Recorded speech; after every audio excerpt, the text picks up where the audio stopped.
That's a include. Oh, I just let you know we're going oh live. yeah. You just have to push it. Okay, hold on, let me refresh. Refresh. And oh, I see that we're live now, and I will share.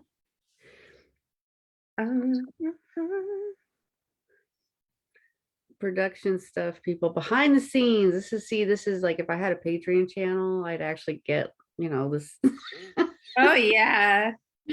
Oh, it's shared on my page. I think we're okay. We're Here good we go.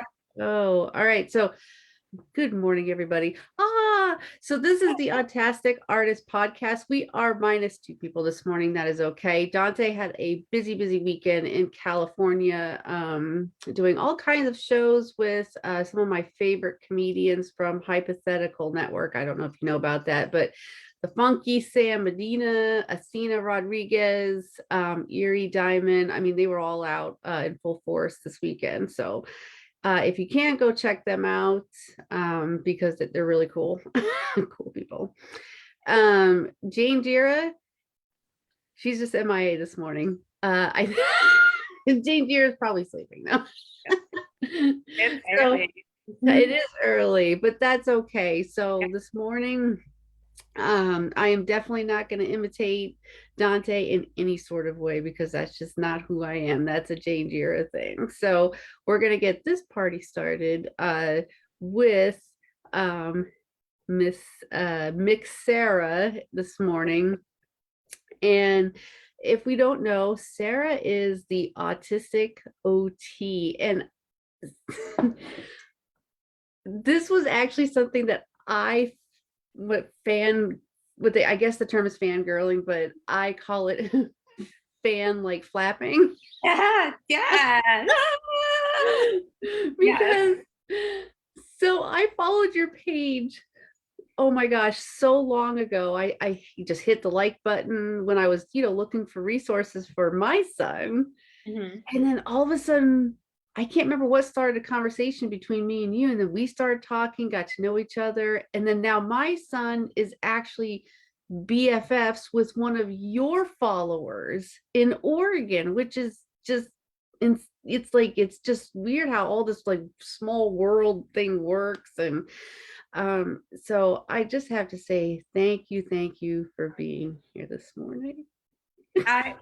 Well, thank you for having me. And we just talked about this. First of all, when you told me that story, I remember the moment you told me. And I remember, you know what? The cool thing is this. I remember that story and I remember it changing. Like I cried and I thought I was so humbled by it. And I remember specifically that I was having kind of a pooky day, like whatever. And I just realized right now that I don't remember what the pooky was about. Like, I don't even remember why I was sad because you gave me that wonderful news. So thank you. And I am super excited because, like you said, we started talking and then we became friends. And what I just said to you now is that I feel like we are like copy paste of each other. Like we're obviously different in many ways, but there's at a core soul level, we are so same. And so I am just thrilled to be here because actually like doing the autistic OT stuff kind of pigeonholes me in the things that I talk about. And the other side of me, and one of the reasons why I'm so cheesed to be here is I am an artist. I am a performer. I mean, all of these things. And so just to have a space to just be and show another authentic part of myself is amazing one. And to do so with a friend is so wonderful. So thank you. Yeah, that's and that's why we started the podcast, was because, oh, by the way, we are going to see all kinds of animals. Just Same. I have 3. Yeah, it's because we found that so many people focused on either these, the stereotypical hyper skill, or they focused on, oh, they must be really good at math, like The Accountant. I think Ben Affleck was in that movie, right? And it's just not how we are all the time. I mean, some of us are good at math, great, Yeah. but there are some of us who have such amazing skill to be artists and performers, and we can be extroverted. That's it, you know. And so I didn't understand that about myself until I got out there, and I was like, oh, so I don't have to be that stereotypical person. I was almost masking to fit a stereotype so I could fit in. It was so bizarre. I just like my eyes teared up when you said that, and it's funny. My BFFFFFF Tara is the CEO of Neuroclastic, which is just an amazing autistic-led nonprofit. Yada yada. Tara's fancy, and my best friend. And so they just shared with me a video of, and I don't know if you remember this song. It's India Ari. Oh gosh, and what's the name of the song? Because I am a queen. That one. Anyway, so it's just about being like yourself and who you are. And like this whole video, she's just she's in yellow and she comes out and she's got a little patch on her butt that says love yourself and like dancing around. And I'm like, and so Tara was like, this reminds me of how you approach advocacy. And I'm like, that's so true. And it's really hard to capture that. But I think autistics do that really well. We find ways to express and communicate our inner experience because we've done that like our whole lives. And now I feel like I lived a life of having to do that in very like survival mode ways. And what I've realized is like I'm safe now. So I can explore the fun ways and the joyful ways that I'm able to when you were talking about masking, there was a time that and it's not even masking, it's almost like a costume mask, like the one, those cute little things that I can take on and off. Like that's how it's still me head to toe. And my different like performance stuff is just like, I don't know, like it's just joyful to express it. So It is. I think in stage terms, when I'm learning and in my classes and everything, is that it's almost like a persona, but it's not a different persona. It's just a part of your persona that's now exemplified and exaggerated. yes. And Ooh, I like that word. yeah, so it's not that it's not you. It's just this piece of you that's now being up front, and the other parts of you are just kind of sitting back for the moment. Yes. That's enjoyable. Super. Especially if you are a performer. Like that is literally like how my life is an authentic performance in some ways, and that seems like a conflict until you get to know the person. And you're like, yep. Like once you really just accept, and this is what I love about autistic community. And I feel like like knowing comedians and like watching comedians and then like seeing behind the scenes, I feel like that's the same too. Like comedians are exactly who they are. And they come and it's like, it seems the really good comedian, like it just, that's who they are. And that's how I feel too. And so whenever I come up and I speak or I do, and anything that I do, I'm able now, because I'm in a safer place, to just do so as my authentic, expressive self. Well, I know that, I mean, I don't want to bring any of that up today, and I don't want to talk about it because I know it's heartfelt tragedy between what you have gone through personally, with, justice and certain advocates, a certain advocate work. Yep. What have you learned about yourself and how you can cope as being a performer or an artist? Like, let's talk about that now. Like, what has come out on the other side of that? That, Audra, oh my gosh, that is such a great question that nobody has ever asked me, and I am so excited to answer.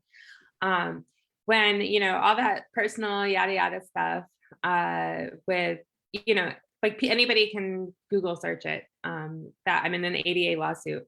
I was the first openly autistic person elected to government, blah, blah, blah, right? And I'm still working on it. Yeah. So that actually has been going, and I don't know if you realize this, but it's been going on for 3 years. And then so 2 years since the lawsuit became official. And I had this period because, it's in my town and people see me, and I really felt like I had to be broken to be believed. Mhm. And so what happened to me was crappy. And I felt almost in this moment of stasis, like I was stuck in this moment because, whatever. And there was just a point in my life where I finally realized I don't have to be stuck. I don't have to stay looking broken, being broken, because in not a weird way, I was really perpetuating that cycle and a lot of like unconscious stuff I was doing. Yeah. And once I had that realization that I actually could heal or I could be healing while in active trauma, doing this stuff, that was a game changer for me, because then I could identify the places that I was healing in. And so social media, like doing advocacy work in general, is healing. Social media is incredibly healing for me. Like, I'm old as heck. I'm an old school nerd. I was using social media before it was social media. Like I was like in old school, like forums, like, so my friends are all nerds and have been online with each other in social media forever. I remember that AOL forums. Yep. Yes. Oh, I remember I had to pay hourly for AOL. That's a long time ago. Oh, that sweet, sweet sound when it would connect. Anyways, so I found, like, what I realized through that whole process was I actually unintentionally had curated and created a lot of safe spaces for me already. So if I could container those, and I made a promise with myself, like especially for social media advocacy, like I container it, I regulate it, I make sure that when I go into that space, I am regulated, because, and so that I don't, like, I acknowledge that there's still difficult things going on, and I'm regulating and then going into joy. So I can kind of, I don't know, it's like a container. And then it becomes like a sacred container for me. And it becomes ritual. It becomes really at a sensory level, just whole body. That is mindfulness for me. So okay. So that's really what I want to say, is that I have made and contained beautiful spaces for my healing. And what has happened is I have gained so many resources by continuously, like, getting reps in those spaces, that now this lawsuit, which was like, feels like a speck. And I feel like it is also a container. So therefore I have control over it. And so I also have control over how much I give to it. So it's not so consuming, but I had to do a lot of practice, and it had to be very explicit for me to understand that was what I was doing. And does that make sense? Yeah. So it makes sense to me. There, that's who I'm talking to. Yeah. I think to try and sum it up for some of the neurotypicals. Sorry, it's not to degrade anybody. We're just saying a different neurotype. Yeah. It's I think it's almost like compartmentalizing, and making sure that stays in one box, this stays in that.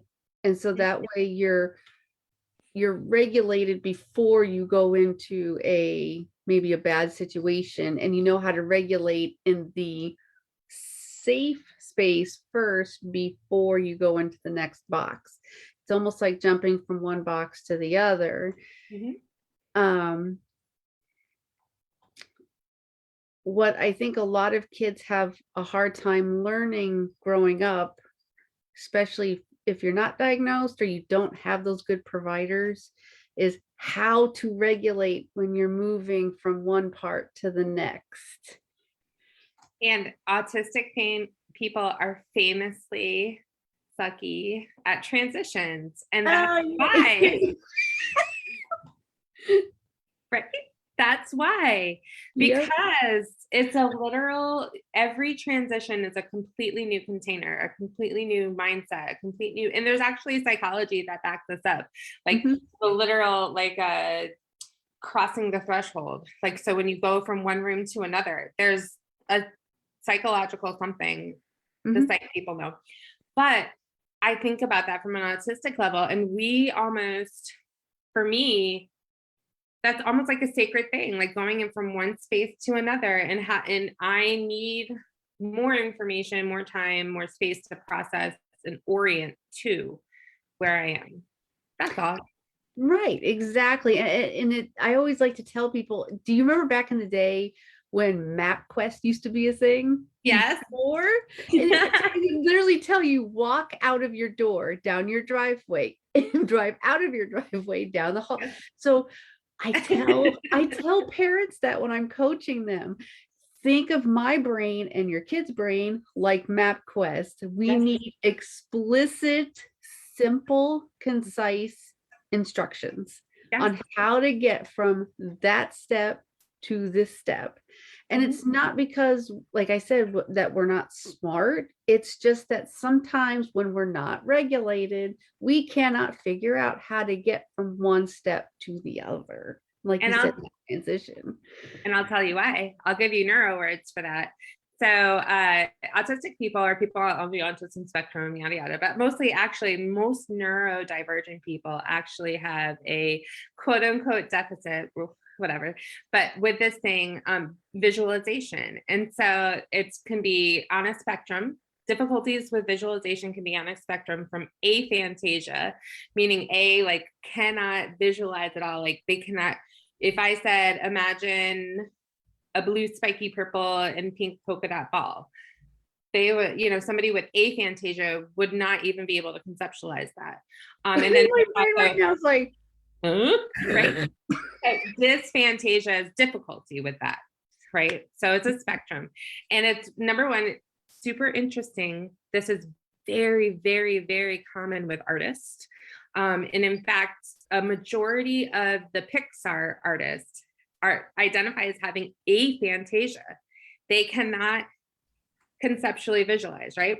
So the reason why neurodivergent autistic people, autistic kids need that like initial concrete, super explicit, directions like MapQuest, like we dig Dora, like that, like this is what we're doing. I'm singing backpack in my head. Anyway, so, but because we need that is because we literally cannot visualize it. We have on somewhere in the spectrum of dysphantasia. But the cool thing is, once we are able to engage in the process, the visualization becomes more clear. We add, right? Yes. And so then we are able to visualize after we have seen maybe the finished product or where we're going once. It might take us 3-4 times, and then whenever it clicks, and we're good. But that's why visualization and aphantasia and dysphantasia. Oh, that's beautiful. I love that there's a word for it. And because I tell people all the time, just show me how to do it once or twice, and maybe twice, but more than likely you just got to show me once and I've got it. That's it. And then I'll run with it, because I've got it. But you have to show me first. And that's on my reports when I actually, because I still kind of work, I call it private tutoring now because it's just coaching really, but I still write reports. And when I write these reports, I actually write down the learning type of a student. And teachers and everybody will get on my case all the time. Stop doing that, blah, blah, blah. And I said, well, I think it's important for you to know if they are tactile, visual, analytical. Like I think it's important for you to understand how their brain works. Yeah. But I have been, so I'm currently in, I advocate and support many different students, when I'm not doing my other work. But I actually literally this week it wasn't a meltdown. It was just like, it was actually a boundary, like smash. I was like, whoa. Because one, in many of the meetings that I've had, I bring up the fact that the language that's used is so ableist and it's awful. And it's like microaggression after it's death by a thousand cuts, I say, to sit in those meetings. And so I've actually spoken to them several times about the words they use and how ableist and difficult it is. And so this last meeting, like it was just happening over and over again. And I'm like, when am I going to be accommodated? Like when I have said many times that it impacts me, it upsets me. And what I hear and what they push back on is that this is just the language that's used. This is just the language. And I'm like, we have to change the language and inserting things like, so they don't want they're a tactile learner or they're an auditory learner, or they're a kinesthetic learner or whatever, because it's not in this standardization model. They don't want anything out of the standardization model because they have a very specific set of language that they use. I'm saying, how are we going to affect a paradigm shift if we can't even agree that, hey, these words hurt? And it's really difficult for me to sit through this process. And then I have to go and leave the meeting and regulate, restore, make sure that I tend to myself. Because I've also, with all this other stuff, like I've made a commitment to restoration, really acknowledging when something hurts and taking care of myself. That's not something that I did for 42 years. And now I'm like, heck no. But yeah, no, I don't know. Like, I really appreciate that you do that and you put it in there regardless, because we have, in order to change, at some point, we just have to change. And so I'm holding the education system to account. When's it going to happen? Let's do it now. That's interesting because I don't think you and I have ever talked about that. And it's interesting that I do that and that you would like people to do that. Yes. Yes.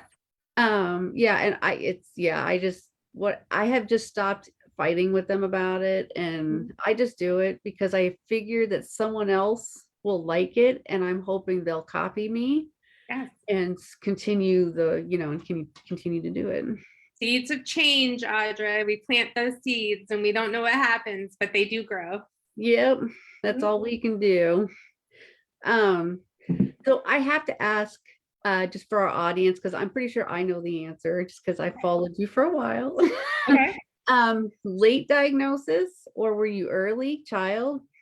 I was late. So I was like, so I was a typical white mom who had her little, he's Puerto Rican, but Puerto Rican and me. So my son, my little Puerto Rican son, they're like, he's autistic. And I'm like, heck, no, he's not. He's just like me. So that's a very typical story. And so that was me. And I think a lot of it had to do with, and I reflect on this with my parents, I am deaf and I was born deaf and had additional acquired deafness. And I was an extremely medically fragile child. I've had like 30 neurosurgeries, like super intense neuro stuff going on. And so we spent my entire childhood focused on my deafness and just me surviving surgeries. So that was just it. That was our lives. And being autistic, I actually really appreciate my parents' protected space for that. They didn't realize that they were doing this, but because I was so sick, any time that I could experience joy or have fun or do something that made me feel included, they were really committed to that. And that really enabled me to have a space to be authentic in. And so I could access that as an adult, and I do. Um, and maybe that's why I'm so good right now with like what we were talking about before, is that, you know, unintentionally, my parents just created that, like, you have this container and it's horrible, like, you know, that space. And we're going to container and give all these other experiences. They were wonderful at that. I So, think that's important too, is especially when you're growing up, to know that, okay, there are going to be containers that are horrible and we can't do anything about it. And as long as we have that safe one to come to, then we're okay. and But I think, we have to know that. yes. And I think that to just reframe what you said slightly is that just acknowledging that we don't have a lot of power in that situation is doing something about it, because we're making the conscious, like, this sucks, and, you know, I'm okay, like, just like, not I'm okay, but like, this sucks. Yes. Mhm. And how many times do people feel like they have to go through life disassociated from the reality that this sucks? And that, because that is a logical coping strategy. And so simply to come back into your body and be aware and acknowledge it is an active, like, part of the process. It's not a choice, but just to acknowledge it is like, okay. Yeah. We're Yeah. getting heavy on this show today. Oh, I know. What's happening? Oh my God, stop it. I So can go. Yeah. Okay. Let's. So to brush off a little bit of the heavy, so let's bring a little light to it. So Okay. you said that you're deaf, okay? Mhm, I'm mhm. not making light of that, just so everyone is very clear. Yes. We're We just actually, shifting. yeah, Dante is actually hard of hearing. Okay. So we love to bring on people who are deaf, and actually he did run a deaf comedy show at one point with ASL interpreters, because this is part of his life too. Yeah.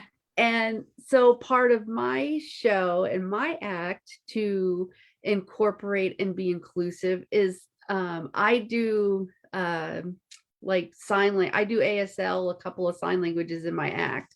I don't know if you've seen it yet, but um would you like to learn a couple of sign languages that I know that Yes. okay. Yeah. Let's do it. Okay. So Okay. I'm ready. you are no hangups, right? Like you're okay with any kind of words. Oh, you can teach me. You know what? You do it. And if I want to copy, I'll copy. Okay. I don't know. Yeah. All right. Thanks. Thanks for that. All right. You teach me one. Okay. So one word that I know that I Okay. love to use in mine is the upside down triangle and the flip of the waffle. What's that? Is that vagina? Yeah, twat. Okay. Waffle. Like, I don't know what that is. This is where, oh, I'm wearing my vagina necklace. See? Ah, yeah. Okay, so that makes sense. Okay, Yeah. so what was it? So vagina. Yeah. And then what was the other one? Waffle. What are waffles? You gotta explain it to me. So Vagina waffles? twat waffle. Oh, vagina waffles? Okay. So the Great. Oh my audience God, I always know. has- Okay, so the audience wait, always wait, has fun do, with that one. ready? Do? Yeah. Do. I'm gonna use it today. I'm gonna teach the kids. It's funny. I have older kids, so it's fine. Okay, so and that's why I always teach people is I teach them consent and stuff. So like stop, you twat waffle. You want to know what? That's really funny, because let me talk to you about my previous life. So previous life, I was a preschool teacher, and I taught all the time preschool, Head Start. And I would be in my little classroom, and I would have little kids who would cuss at me all the time. And I would be like, you know what? So the first thing I did, I was like, potty words in the potty. And so they would actually like we learned, like, if they wanted to say a potty word, they could go into the bathroom and say whatever they wanted to. Get it, do it, whatever, you know. And then they came out, and it eventually stopped. because it was like a fun thing. But sometimes they would be like, I'd be like, it's cleanup time. And they'd be like, no, bitch. And and I'd be like, you know what though? Maybe I am. I'm really sorry. I'm interrupting your play, but it's still cleanup time. What are we gonna do? Can I help you? But like, not just like It was functional. So that was my head start. And then I worked inpatient as an OT with adolescent males. And they would come in like, swearing, and I'd be like, oh my goodness, tell me, yes, you're really mad. Do you want chips though? Can I get you a water? Like, can we, because you're hurt.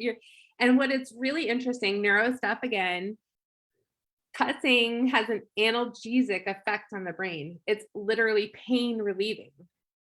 And so why would I stop that? If somebody's upset and they're like, my life, I grew up so religious that like cussing, but I love it. I love to cuss and I love when other people cuss because to me that's honest. I'm like, ooh, this is a moment. We're connecting. Hey. I mean, I know you do, but with being on the podcast, I wanted to make sure because, I always ask first, but I do know between you and Tara, I was like, all right, the way. My mouth is so bad, but it's like, for me, cussing is number one. Again, it's just like joyful expression. And it's also like a little rebellion because it was not a safe space for me to do that when I was a child. And it's a totally safe space for me to do it now. So, and I actually, that's how I did with my kids. My 12-year-old, it's like a new cuss word of the week. And I actually will tell him, I'll be like, oh my God, like, I don't feel comfortable with that. That causes a reaction. And we have that conversation. It's like, no big deal. He's a gamer. Of course he's going to cuss. Like, and just teaching time and space and place. And also making sure the other person is comfortable, and then you're good. Yeah, and it's a funny story. So my son, very literal like me, so he needs, again, clear definition about when and where, because I don't care at certain words and things like that. But he's only 10, so I'm like, all right, there are certain things you don't need to be saying in front of me. Yes. But I told him, I said, in your room, go and say I'm in your room if you're mad at me. I don't care. And so he started this new thing where he kept saying, I need to go have private time, mommy, in my room. And I swore up and down he was going in there because he's 10 and a boy. Right. And hormonal. Yes. No, he was, I happened to go down the hall and he's in there just cussing and cursing to himself. His private time was like his time to just go in there and have at it and use his sentence enhancers. I'm going to call cussing a sentence enhancer for the rest of my life. That is great. I love that. I think that's so perfect. And haven't you ever seen the episode of SpongeBob where they are cursing and Patrick gets all excited because he uses it? He goes, oh yeah, he goes, it's making my mouth tingly. Woo! Yes, and don't they like cover it up with like a dolphin noise or something? Yes. That was my funny part because I was like, the dolphin noise was so hysterical. We watch SpongeBob all the time. SpongeBob is so inappropriate and it's perfect. Like it's like the best. I've never seen a cartoon do such a great job at being totally appropriate and accessible for kids and enjoy. And like as an adult, just being like in the corner, like snickering and just be like, oh my God, like, oh, SpongeBob. I love SpongeBob so much. I know. I love kids shows. Do you like kids shows? I do. I love cartoons. I watch kids shows all the time.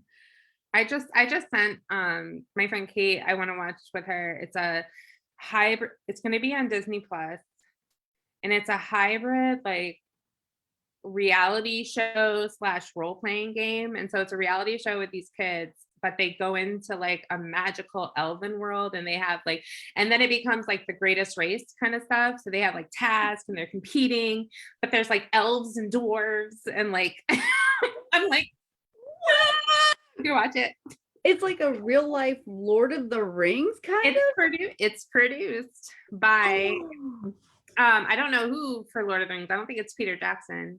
Oh, okay. Can I tell you a Lord of the Rings story? Yes. One of I tell this to my, like, I'm okay. The acquisition of my children, of course, are wonderful days in my life, but one of my top 10 days. So my children, my husband, like married, and then we went to, it was an extended showing of the first two Lord of the Rings and then a premiere of the third in the trilogy. So it was like a whole day in the theater that like mounted up to the premiere of the third. And that was one of the best days of my life. I can't even tell you, like, it was just nerds. So everybody was like screaming and cheering and like, boop, boop, boop, and we were so loud and rowdy, but it was the most community I've ever felt in my life. Did you actually dress up or did you cosplay everybody? We didn't dress up, which I would say was a missed opportunity because I have all this stuff. We're like run fairs, we go to run fairs and like that. I am a role play nerd. Like I was talking about being on, the computer before social stuff. I feel like the intro I don't know, Facebook maybe was online role playing games, and I still play. I still like some of my really best friends are from that, and it's all text based. There's no pictures, so it's like super imaginative. And I met my husband because of an online role playing game. We met in real life, and I was like, "Oh my god, you're cute." Okay, let's get married. So we did. Yeah. Wow. Yeah. Old nerd. See, I'm old school nerd. I love that. That's cool. I shouldn't say because my ex-husband, I mean, we're still really good friends now. So again, no bad blood. We actually met in one of those way old AOL forums. My best friend, my super best friend, her name is Janice. Hi, kitty cat. Janny. I'm wearing her shirt. So Janny, we have matching shirts, and they say I slapped Weezer Boudreaux, which is from Steel Magnolias. Yeah. So she is Weezer and I am Clary. That's how we understand each other. And so but I met her when I was 16 in the game, and then on AOL Instant Messenger we would hit play on our CD player for Backstreet Boys, I Want It That Way. And we would type the lyrics back and forth to each other in instant, like that was like we were listening to it together and we would sing. Yeah, that was me at 16. So cool. Hell yeah, I was cool. I relate to this. This was me. Yeah. And we're still BFFs. Like that is the love of my life. I didn't find my BFFs until way later in life, because all of the people from my high school, I mean, they're okay now. They're cool. Like we do like the Facebook thing, but we never remained friends. Because I was actually the oddball. I was the one who was different or labeled as something else. So that's fine.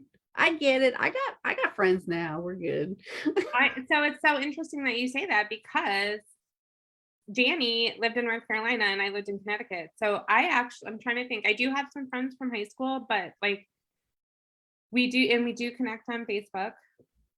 But I was already in that space of like, I really like, no, I connected with everybody at my high school, but in a very butterfly kind of way. I didn't realize that there were times that the connection wasn't reciprocated. And I didn't realize that until after high school. And I was like, oh, okay. And then the friends that remained were my geeky online friends. They were like, no, you're freaking cool. Yeah. That's what, So then I started going to so it shifted. That's where it like socially shifted. I started going to conventions. I started going to gatherings. I started going to these really hyper specific places where we could speak in a different language and we Yeah. could talk about like we could talk about characters. We could Yeah. talk about storylines. We didn't have to talk about ourselves, but essentially we were talking about ourselves because we were talking about our characters. So it was just this like way that like a whole bunch of nerds like created community, and we're still like those are my long-term friends. Mhm. From, and I started meeting them when I was 16. Thank you. I know the kisses, the The boo. kisses. We started, yeah, that was my space. And so I think that's one of the reasons why I resonate with social media advocacy and social media presence is because really that's always been my authentic personality. Like for me, that started as a place, as a refuge. That was the only place I could be authentic. Now it's different. But in the old school days, that was. And I want a lot of parents to really hear that if they're watching. So if your kid is on the computer a lot, playing role-playing games on Roblox, if Mhm. they are doing all of this, I want you to not worry about them. They're socializing. They're Mhm. learning how to be in a group. They're learning how to do teamwork because they're playing games together. Right. They're learning how to pick out their own role and learn how to talk to others through chat. And it actually is better sometimes because it Mhm. slows their thinking because they can't just say it. They have to actually type. And so it almost puts a filter on it. Mhm.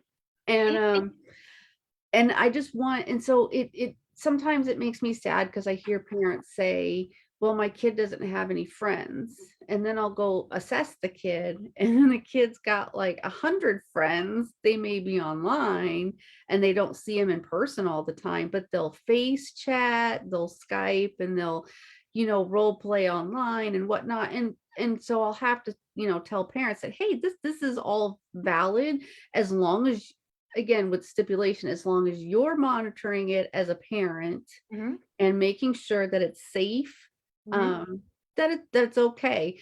And I actually want to point out, to validate, Sarah runs the Autistic OT.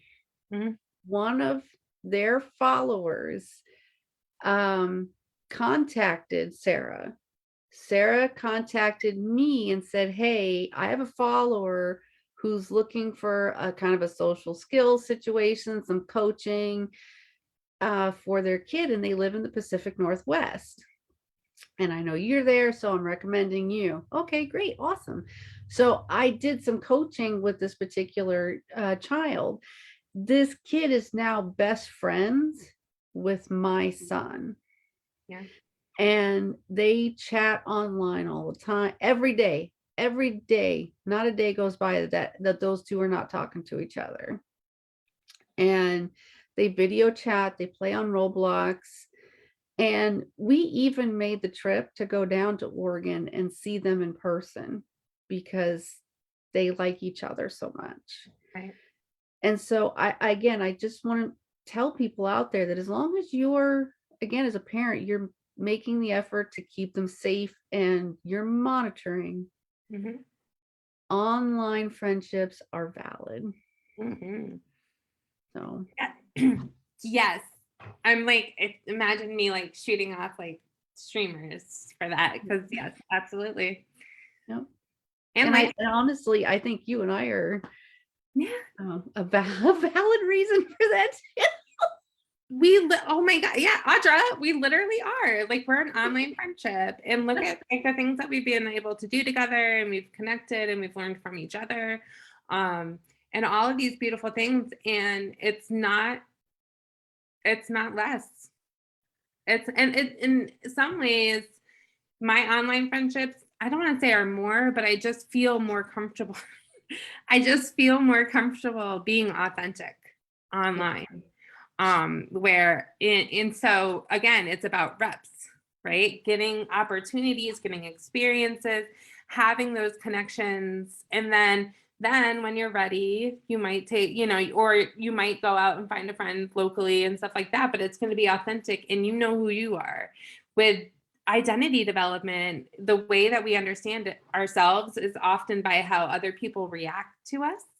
Mhm. And so think about the way that you could really, like, how powerful is that you could actually curate really positive relationships and have those things reflected to you versus some of the more neurotypical ways of doing things, which is like trial by fire.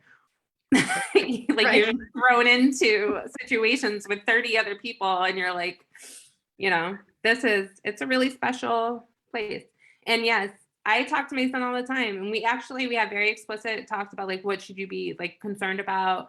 But the reason I know that is because I lived it.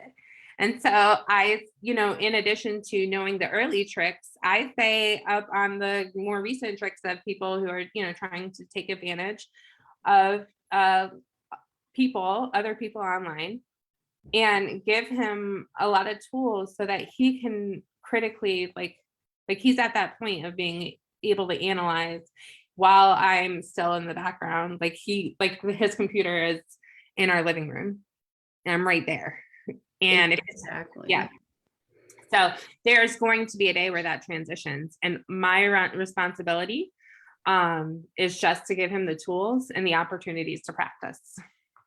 Yeah, exactly. You're there to say, okay, this is what it should look like, and then hopefully he'll make the right decisions, once he does get out on his own, into what I call self-sufficiency.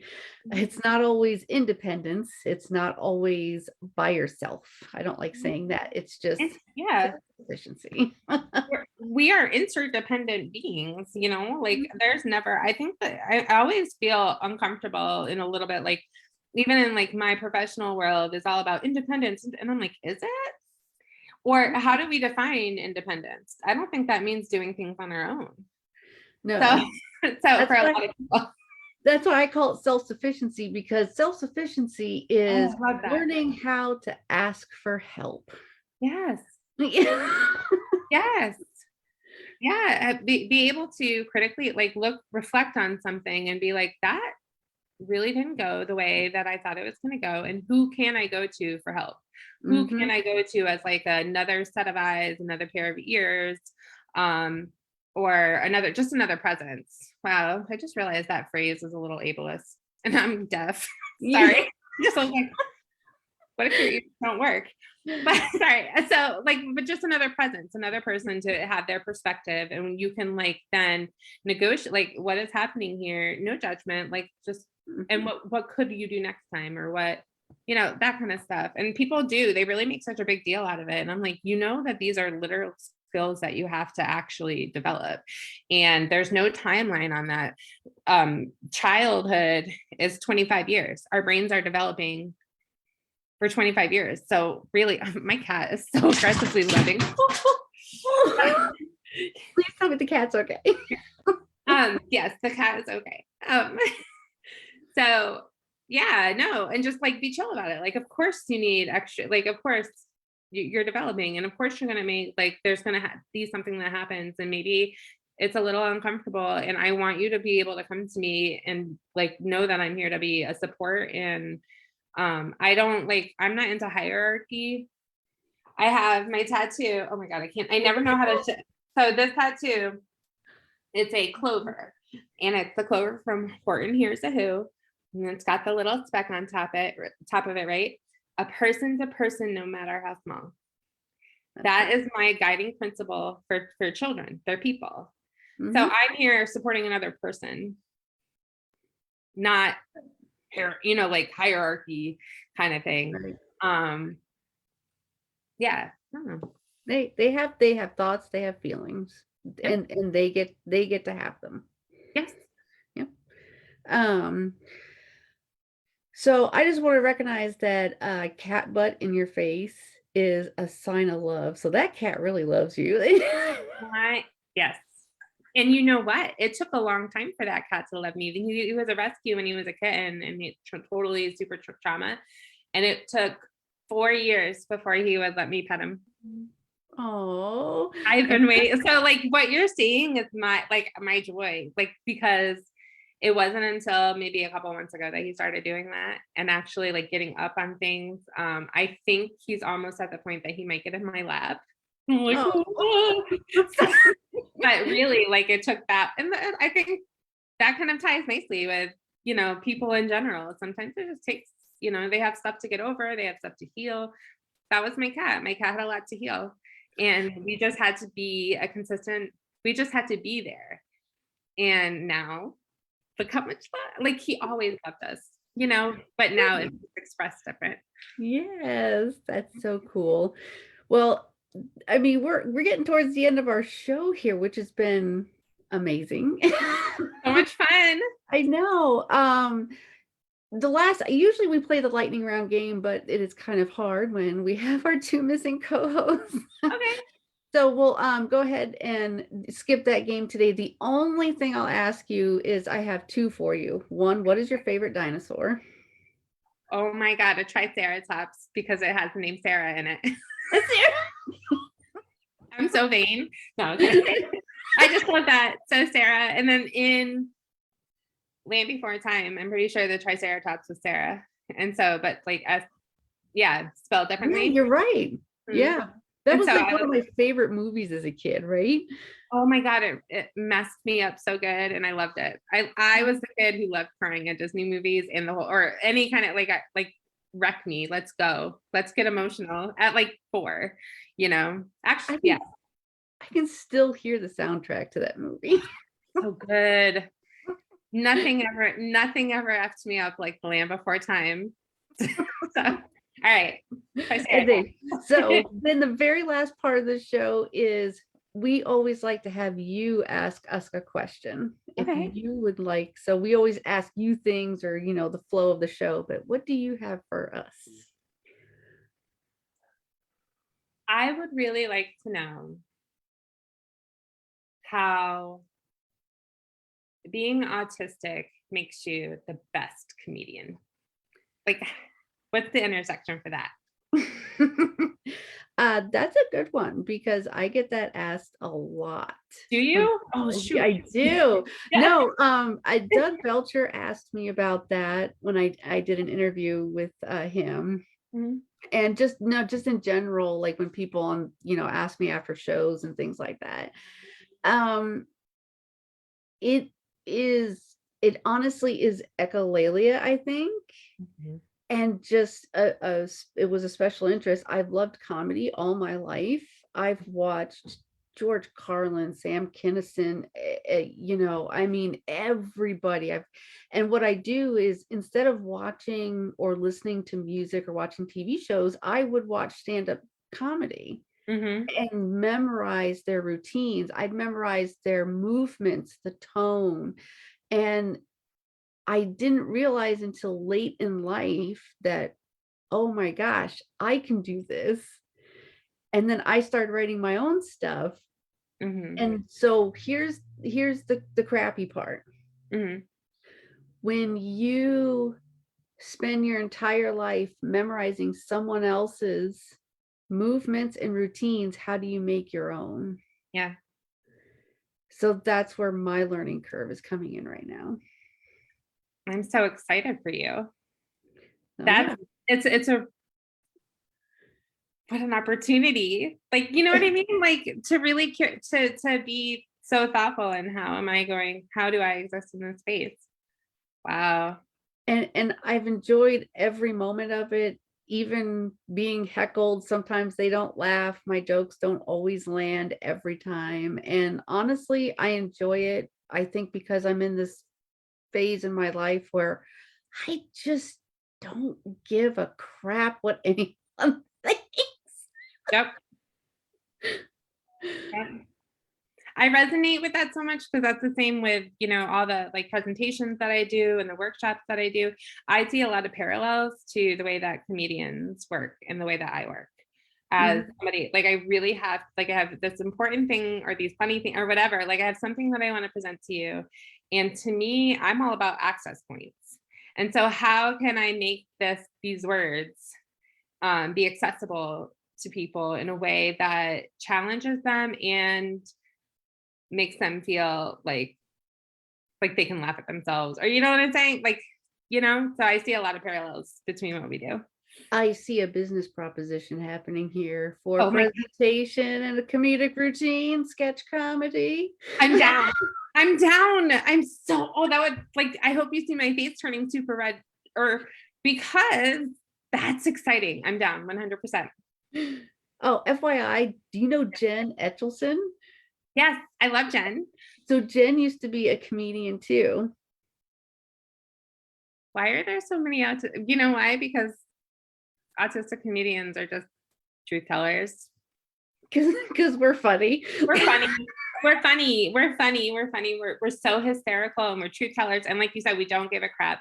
I loved that because that's where I am right now. And like everything that I do, like I have something to say and I don't give a crap. Like you, people are going to hear it and I can say it wrong. I can say it right, whatever. I'm just going to say it. And yeah, I love that. I love not giving a Yeah, crap. I'm going to be as kind as possible here. Right. I'm always respectful. If I make a mistake, I do apologize. But honestly, other than that, I give no F's in between.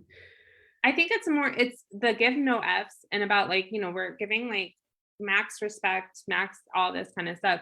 I am in a way like putting it all out there and I want people to like their reactions are so valid to me. And when I say something or I do something that lands in a in a unhealthy way for somebody else, I take that very seriously. And I'm like, oh shoot. And how can I, because in my vision, I still need to connect with them. Mhm. And so how can I do that? And how can I repair maybe something that hurt? And Yeah. it's not, and not putting too much judgment on that. Like, wow, we're doing this work together. Thank you. You know? Exactly. Just it's not bad. You're not a bad person. Yeah. That's a radical idea for neurodivergent people. Mhm.